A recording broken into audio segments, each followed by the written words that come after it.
Polisi terus menyelidiki kasus pembunuhan berantai yang terjadi di Cianjur dan Bekasi, Jawa Barat dengan tersangka Wawon CS. Polisi menduga ada motif pembunuhan selain ekonomi karena anak dan keluarga menjadi korban pembunuhan.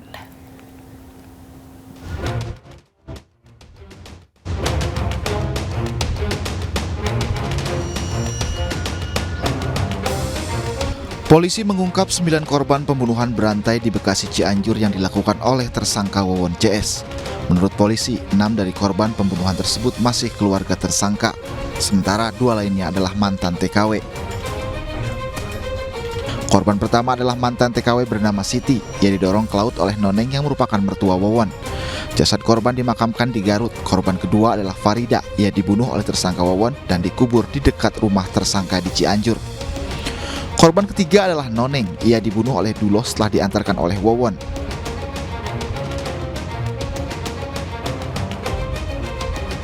Sementara korban keempat adalah Wiwin yang merupakan anak Noneng. Kedua korban dibunuh dalam hari dan dikubur di lubang yang sama. Korban kelima istri Wawon bernama Halimah, ia dibunuh oleh Duloh dan jasad korban diantarkan ke keluarganya di Bandung Barat. Tersangka menyebut korban meninggal karena sakit. Setelah Halimah meninggal, Wawon kemudian menikah dengan Ai Maimunah yang merupakan anak kandung Halimah.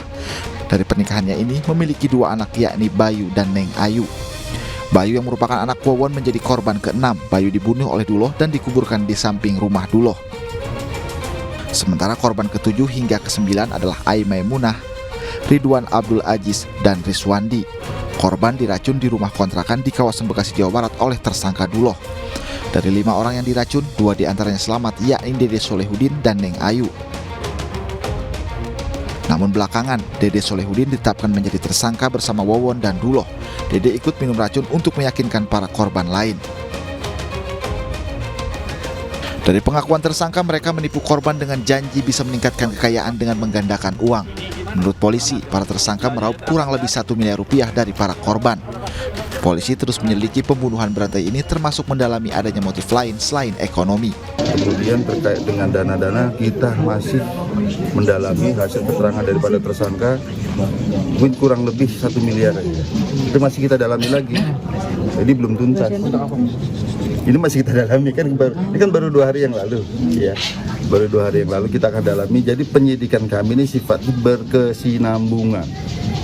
Dari ketemu fakta ini kita dalami lagi, ketemu fakta ini kita dalami lagi, sehingga bisa apakah ada kemungkinan tersangka yang lain ataupun korban yang lain, kita akan tuntaskan semua itu, termasuk dengan motif. Dan secara preemptif tentunya ini bisa memberikan waspadaan pada masyarakat agar tidak mudah terjebak dalam pola-pola kejahatan atau modus operandi yang dilakukan oleh tersangka ini. Akibat perbuatannya, 3 tersangka dijerat pasal 340, 338, dan 339 Kitab Undang-Undang Hukum Pidana terkait pembunuhan berencana. Penyidik Polda Metro Jaya juga membuka posko aduan di Cianjur, Jawa Barat untuk menjaring terduga korban penipuan atau bahkan pembunuhan Wawon CS yang lain. Tim Liputan iNews melaporkan.